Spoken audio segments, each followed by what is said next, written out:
আসসালামু আলাইকুম। প্রিয় অর্থনৈতিক শুমারির সহকর্মী ভাই ও বোনেরা, আজকে আপনাদের উদ্দেশ্যে যে ভিডিওটি নিয়ে এসেছি, এখানে 11 ডিসেম্বরে যে কারেকশন আসছে, সে কারেকশনে বা আপনাদের যাদের কনফিউশন রয়েছে, বিশেষ করে প্রতিষ্ঠানের ক্ষেত্রে, কনফিউশন দূর করার জন্য প্রশ্ন 23.1, 2 এবং 23.3 এর কিছু সমস্যার সমাধান আনা হয়েছে। আপনারা খেয়াল করেন, প্রশ্ন 23.1 এ ইউনিট পণ্য বিক্রয় বা সেবার বিনিময়ে 23-24 অর্থবছরে যে অর্থ পায় তাই হবে তার আয়। আয় বলতে লাভ বা মুনাফা বোঝাবে না।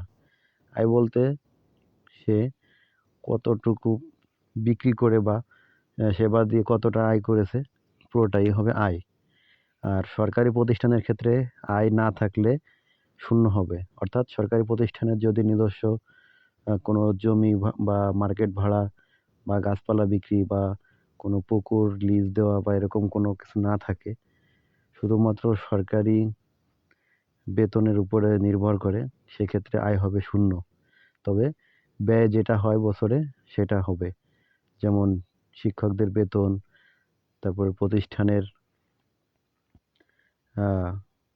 মেরামত বা প্রতিষ্ঠানের বিভিন্ন অবকাঠামোগত নির্মাণে বা উন্নয়নে যে ধরনের ব্যয় হয় সেটাই হবে ওই প্রতিষ্ঠানের ব্যয়।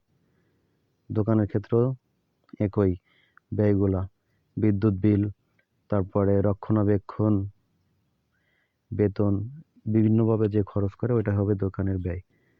এরপরে প্রশ্ন 23.2 এ ইউনিটের 23-24 অর্থবছরের সকল খরচের তথ্য আনতে হবে। তবে যদি ইউনিটটি 23-24 অর্থবছরের পরে আরম্ভ হয়, অর্থাৎ 2023 সালের পরে আরম্ভ হয়, সেক্ষেত্রে তার আয় ব্যয় হবে শূন্য, অর্থাৎ তার অর্থবছর পূর্ণ হয়নি।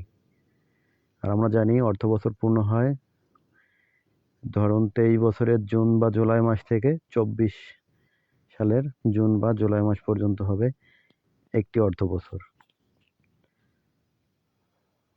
এরপরে প্রশ্ন নম্বর 23.3 এ 23-24 অর্থবছরে যত টাকার পণ্য বিক্রয় করেছে তার মধ্যে কত ভাগ লাভ হয়েছে তার তথ্য আনতে হবে।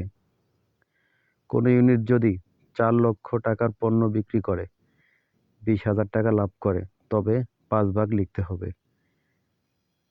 প্রকল্প টিমের পক্ষ থেকে এই নির্দেশনাটি আজ এসেছে, আপনাদেরকে জানিয়ে দেওয়া হলো।